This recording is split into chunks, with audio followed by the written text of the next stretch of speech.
nga guys, pinaluto nga pala ako ni mama ng laing para nga daw matuto raw ako ng mga ganitong luto. At syempre nga, sinimulan ko na nga rin pala maghiwa din ng mga ricado. At pagkatapos ko nga rin pala hiwain yung mga ricado, sinunod ko na nga rin pala hiwain itong mga binili ko ang baboy. Binili ko nga rin pala sa halaga 100 itong baboy na to, kaya medyo nga talaga konti lang. At syempre, parang nga dumami siya, kailangan ko nga rin pala ito hiwain na maliliit dahil nga pang ricado lang naman siya. At ito na nga guys, ito nga pala yung mga gagamitin ko. Gulay ng gabi, pati gata, at pati nga pala itong baboy na binili ko sa halagang 100 lang. At syempre, hindi nga rin pala mawawala itong mga ricado na hiniwa ko. Bawang, sibuyas, syempre luya, at pati nga pala itong sili. At pagkalagay ko nga lang pala itong pangalawang gata dito sa kawali, nilagay ko na rin pala itong mga ricadong hiniwa ko. At syempre nga lang, hindi ko pa nga talaga masyadong alam, kaya tinanong ko nga sa mama ko, ilalagay ko na rin ba itong sili? At syempre guys, sabi nga ng mama ko, kailangan ko nga daw itong halu-haluin para nga daw hindi mamuho yung mga gata. At syempre nilagay ko na nga rin pala itong mga baboy para nga rin talaga sabay sa paglinggo. At lalo-halo ko nga lang yung pagkahalo-halo ko nga lang, hintayin ko nga lang siya kumulo. Habang kumukulo nga siya, nilagay ko na nga rin pala itong mga gulay ng gabi para nga din talagang maluto na nga siya.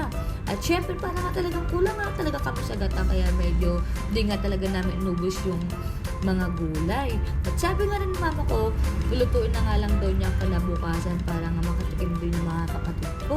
At dahil nga talaga kulang nga talaga sa amin itong 5, kaya hindi na nga kami namigay. At yan ang nga guys, habang kumukulo-kulo nga yan, dinagdagan nga ni mama ng gulay yan para nga daw sumakto nga daw sa amin. At yan na nga yung kinalabasan na dip guys, kaya medyo hinalo-halo ko nga lang din pala yan. At nilagyan ko nga rin pala yan ng patis. Habang hinalo-halo ko nga yan, nilagay ko na nga rin pala itong unang gata, kaya ganyan na nga yung kinalabasan.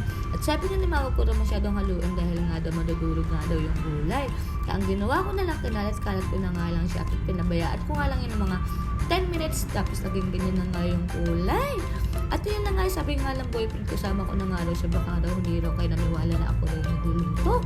At yun na nga guys, habang hinahalo-halo ko na nga rin pala kasi nga kailangan nga talagang balik ka rin yan.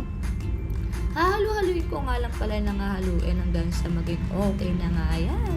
At sabi nga ni mama, pakuluin ko pa nga daw yun ng mga 10 minutes pa para nga talaga daw yung sip-sip daw ng gulay yung gata. At ito na nga guys, nagsuntok na nga pala ako dyan dahil excited na talaga ako kumain yan dahil nga natatakam na nga talaga ako sa niluto ko.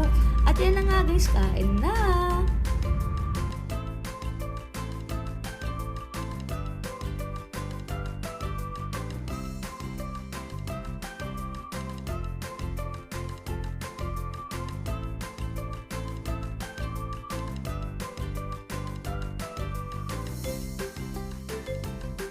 At yun na nga guys, nagtatawanan pa nga kami dito dahil nga sabi nga ni mama, mas masarap nga daw ako magluto sa kanya ng mga ganito. Dahil nagluto nga pala si mama ng langka kahapon, medyo napaalat na talaga siya dahil nga nilagyan niya nga daw ng asin. At sabi nga rin ng mga kapatid ko, pati nga yung boyfriend ko, na masarap nga daw talaga yung pagkakaluto ko kahit si mama na masarap nga talaga siya. Sabi niya nga, masarap nga daw yung luto ko kasi nga daw sa luto niya nga kahapon. At syempre nga, sabi ko nga sa inyo, may tira pa nga dyan na laing. Kaya sabi ni mama, siya na nga lang daw magluluto ng tira para nga daw talaga papatikim niya nga daw sa mga kapatid ko nga daw na iba kung sino daw mas masarap magluto sa amin. At sabi ko naman, siya na nga bahala dahil nga kawawa na nga siya, napintasan na nga yung luto niya. At syempre di ko nga siya pinipintasan dahil nga talaga para sa akin masarap nga talaga yung luto niya. At sabi nga ng mga kapatid ko, medyo maalat nga lang daw talaga yung luto ni mama ng langka. Kaya yun, thank you for watching. Sana po nag-enjoy kayo. God bless!